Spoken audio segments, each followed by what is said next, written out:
Magdan, it's God will. You see, when you are hungry, you fight. When you are hungry, you don't stop.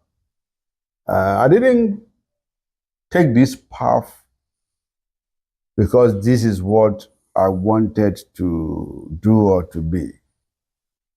But I was very purposeful. It's out of necessity that brought me to this angle.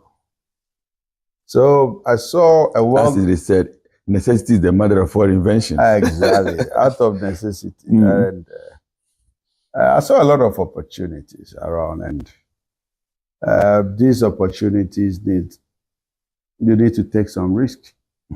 And a country like ours, opportunities are bound. It's what you see and how you see. So it's been a very long journey, though from my other aspect, it's also another beginning of a new dawn. So it's been interesting. Interesting. So from where you sit, what do you think sets Magdan apart from Ghana's business ecosystem? Well, integrity. Integrity. And brevity. Integrity, brevity. Yes. To be in this ecosystem, you have to be brave. And by being brave, you take risk. That's right. And you have to make sure that integrity surpasses all. You can never build a conglomerate without integrity. So this is what sets the brand apart. And also the brand, I believe there is a brand of hope. I mean, I'm a street boy. To come this far, I also think it's a brand that resonates with people, that this is a brand of hope. Anybody who sees the Magdan brand is a brand of hope, that an ordinary person in this country, irrespective of where you're coming from, you can also do something for yourself and do something for God and do something for your country. So that is the hope the brand stands for. That's right. It's a serious brand of hope for the ordinary boy, girl walking on the street. Doc, let's now shift a bit to philanthropy. Philanthropy is clearly very close and dear to your heart. Yeah. What drives your commitment to giving back? What drives that commitment to giving back? You know, when God bless you, God blesses you to also share your blessing. At times, when God says yes, no man can say no. So if God had blessed you, why wouldn't you give back to society? And again, being in Ghana, for Ghana to be part of my blessings, why don't I give back to Ghana? That's right. Also, where I'm coming from, it takes serious guts to succeed. And if I had been successful in my field, why wouldn't I give others hope? So giving back had been part of me. If you look at our track records, for the past 20 years, Magdan is giving back. I did not start yesterday. I've been very consistent, and the group had been very consistent and giving back. So the Magdan Foundation, we all know, has impacted many lives across the country and even beyond. Is there one particular story that stands out to you that you can share with us? One particular story. There are many, I know. Chairman, I know. There are many, many stories. You know, two things make me happy in this world. It's not how much money I have, but what makes me happy, what gives me in-depth happiness. Number one is to see somebody being very successful. Number two is to see my children just running and making noise around the house. These are the two things that makes me happy, because I'm a family man, and I feel that we have to build the next generation. When somebody walk to me and tell me that, look, you did this, and this is where I am today. That's right. I have received thousands and thousands of stories, people I don't even know. So it's rewarding, and I give the thanks to God. Yeah. I see you inspire thousands of people through your social media handles. I'm one of those that follow you so much and so closely.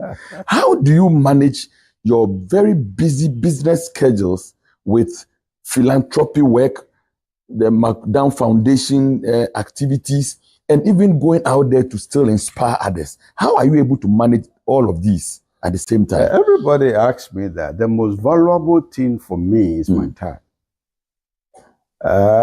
If there's something I really prioritize in my life or treasure, it's my time. I can attest to that. Exactly. I can attest to that. But if you take a path and you want to be dedicated and focused in doing something, you can't break. So I spend time with the youth. Well, the youth is the future generation of this country. That's right. If all of us become so busy with our businesses, what happened to the next generation? If we don't spend little of our time to support them and help them, what happened to this country? Things are really getting bad. Things are getting spoiled. The youth are going astray. If a word from me can help a youth, I'm a happy boy. A lot of people go to my handle and tells me that, oh, I read something you put on your social media, and my life has changed, and my business has changed, and my family life has changed. So if through my social media handles, I'm changing the life, if a day, a month, a year, I can change one person in this country, I'm a happy boy. So I make time. I make time for the widows. I make time for women. I make time for sports. I make time for the youth, both the Youth Connect and the Entrepreneur Challenge. I make time. I even make time to visit them on their farms. I visit their businesses too. So it's fulfilling. I really agree with you, and you are indeed walking the talk in that direction. Looking at the number of initiatives you have that empower young entrepreneurs, to the extent that you even have some challenge for young entrepreneurs, and you give out $100,000. Wow, that is so much. How do you go about this? And what motivates you to do this? Most of the youth in this country have brilliant ideas. I don't do it for show.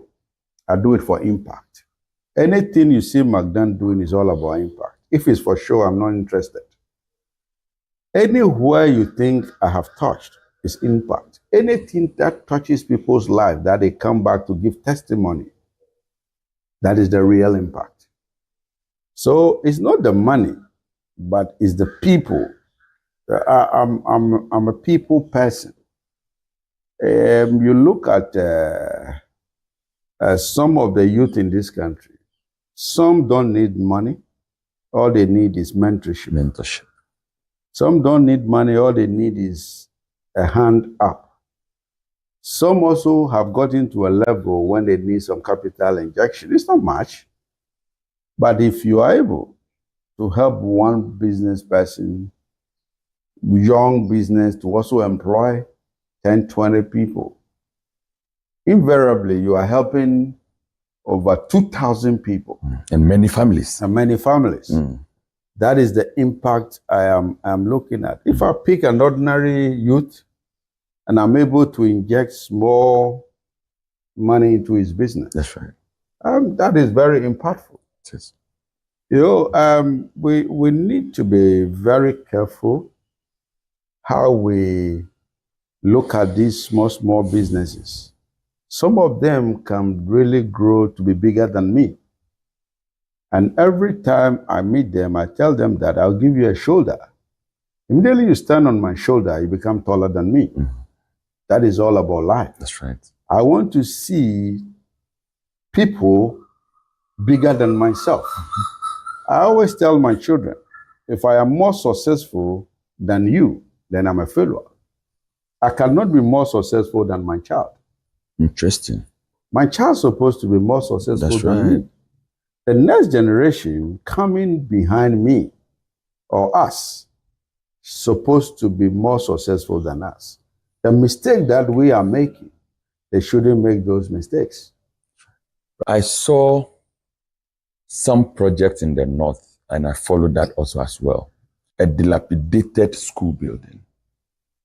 You got the news from the media, and just that drove you to get into the picture quickly, visit the area, build new school blocks, and even beyond that, move to other communities to do same.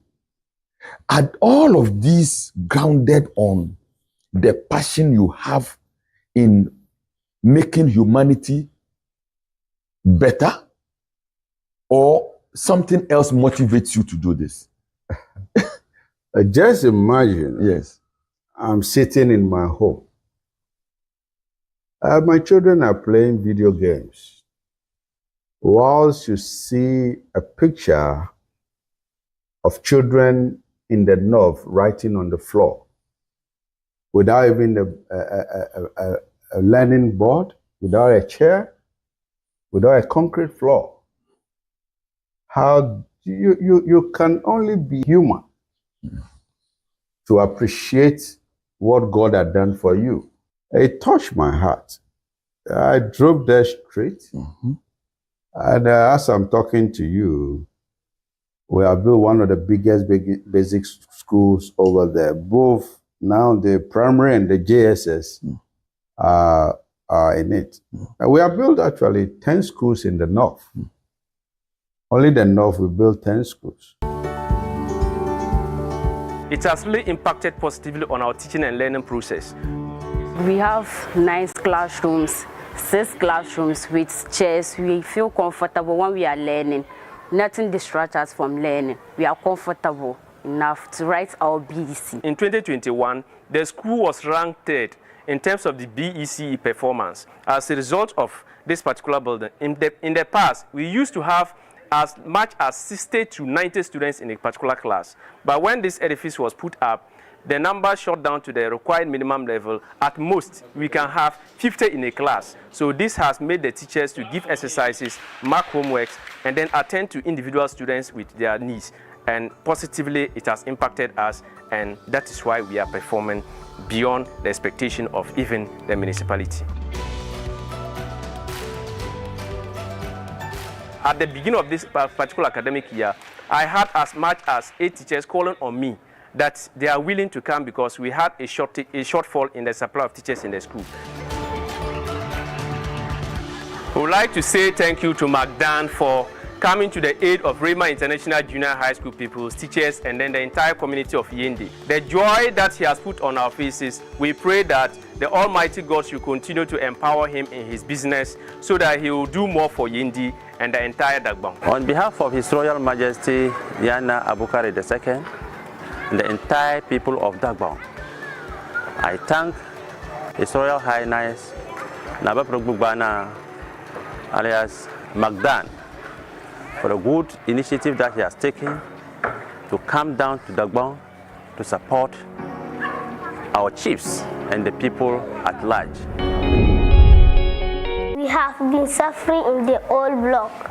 The classrooms are full of potholes and we have no chairs to sit on. We always lie down with our bellies. During rainy season time, you will see children run to their houses. Whenever it used to rain, we have to close down the school. So sometimes when it want to do a different activities, unless we move one class outside, we realize that it was not helping. We told our MP that we need a quality education for our children. And he lobbied with Madame Company. They came here and said they are coming to support us with classrooms. We and the teachers and the children were all happy. He promised us that by 2 months' time, you have to finish the building and the children will move inside and get their quality education. And they come and give us 6 classrooms, including 3 offices attached to the classrooms. The facilities that MACDAN provide for us changed our life because it increased our enrollment. It makes teaching and learning easy for us. Teaching and learning is going on perfectly. Now we have our chairs to sit and learn and have our legs. We can learn day and night. Now we have a fan. When the place feels hot, we can on it and still learn. Whether rain or not, teaching is going on. So that makes the teachers and the community very happy. So for the people of Mipesem, we can never forget about MACDAN. We thank MACDAN very much because we started chasing NGOs looking for help and we're not getting. So now that MACDAN has come to our aid and help us, so we are very happy. So we are thanking him very much. We are all happy that we have a new school. And we want to say thank you, Mr. MACDAN. God bless him.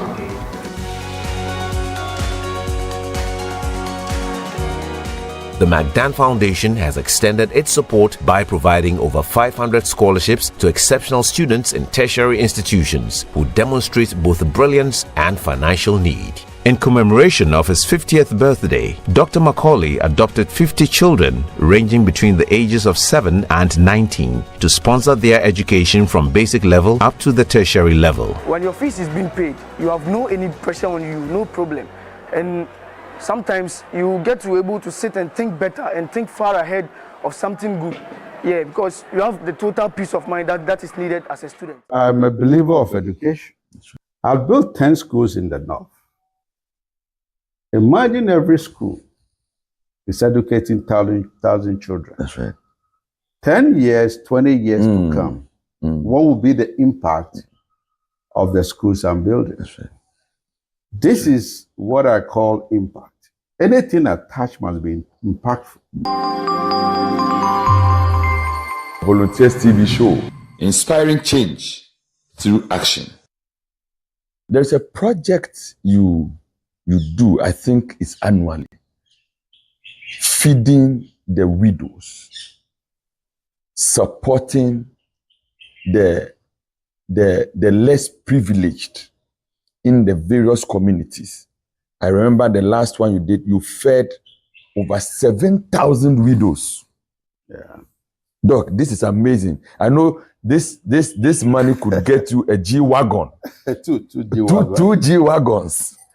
But you decided to spend all of this on widows, over 7,000 of them. How are you able to identify all of these projects and invest in them? Well, women are very important to me in this country. Widows are forgotten. If you have time, interview a widow and you can see the difficulties. So to take this widows project is very important. And some of these widows also have kids. It's not just feeding them for a day. Those who have kids, I move their kids onto my education scholarship. I give them scholarship also. I see. So these are some of the things that we do. If you look at what we are also doing in Adan, for instance, we are giving interest-free loan to the women to trade. So far, I saw you gave us some 3 million Ghana cedis among the widows too. That's right. Even more. Now we are almost giving almost 5 million to interest-free loan to the women to trade. Women are very industrious. Why am I talking about women? I don't want the men to feel jealous, you know, but they are very industrious. Look, if you look at Ghana, every woman can easily be an entrepreneur. It's true. A woman who came for, I think, 6,000 Ghana cedi, within 8 months, he has turned the 6,000 into 80,000 cedis. Wow. What is she doing? She's just doing chop bar, selling food. So this is how industrious women are. Why wouldn't I help them? That's right. And I know with these stories, you are encouraged to even do more. Do more. Doc, you see, Global Volunteer Score is coming up with a concept where we want to support in building the infrastructure of the nation. When it comes to schools, many schools need libraries, some need dormitories, classroom blocks, and what have you. So we deploy volunteers who are skilled in masonry, in electricals, in whatever, to get into schools, offer their time, their skills on voluntary basis to support put-up infrastructure within schools.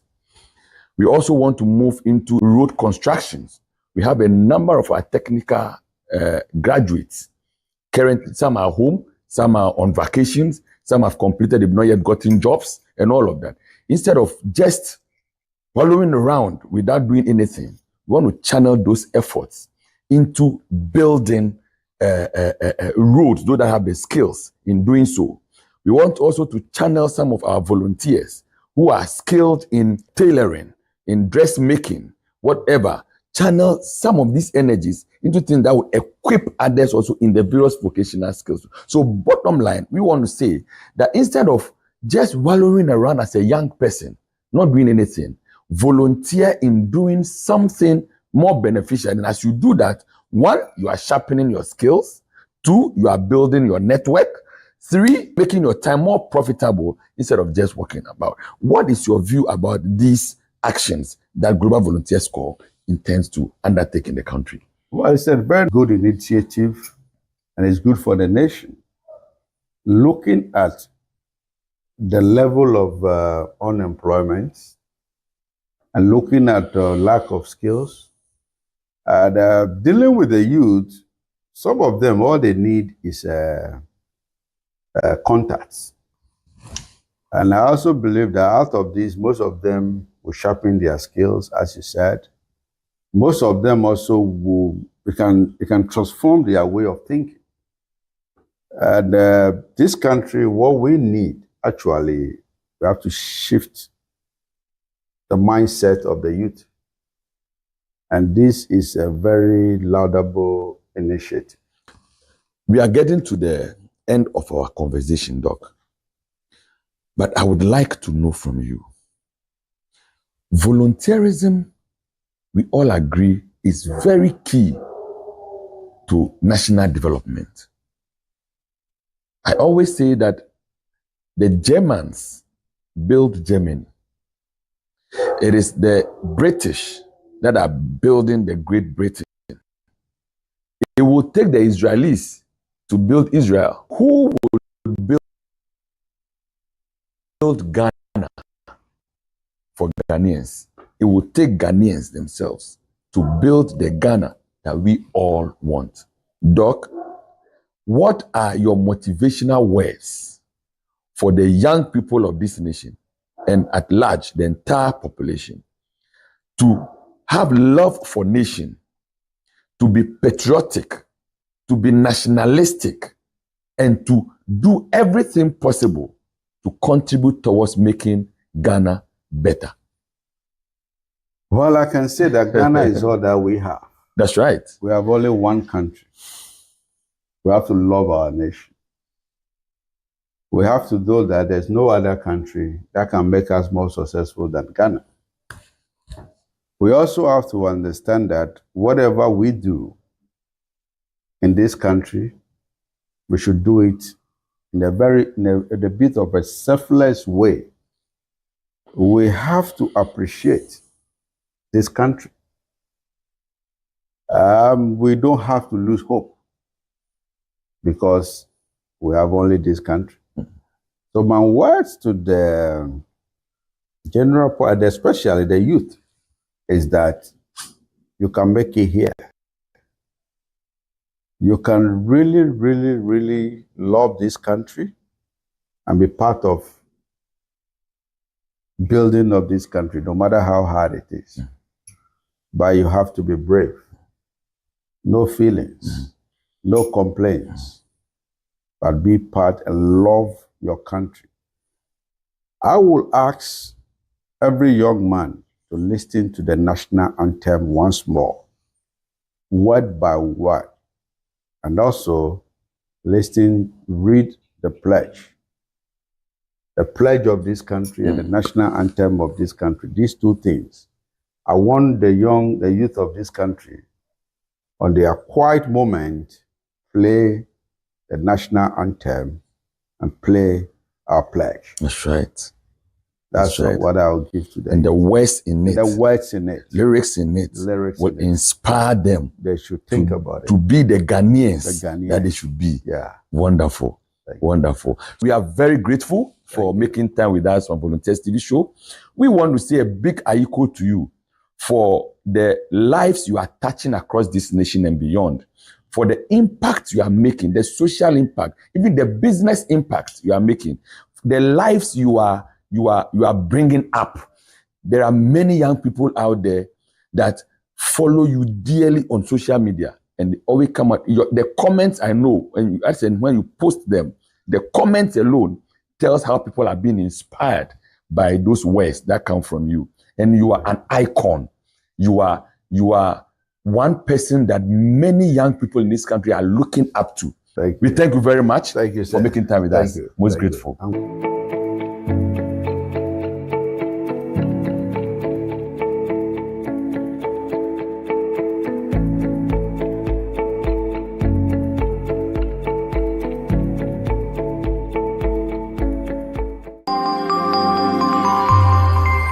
Volunteers TV show, inspiring change through action.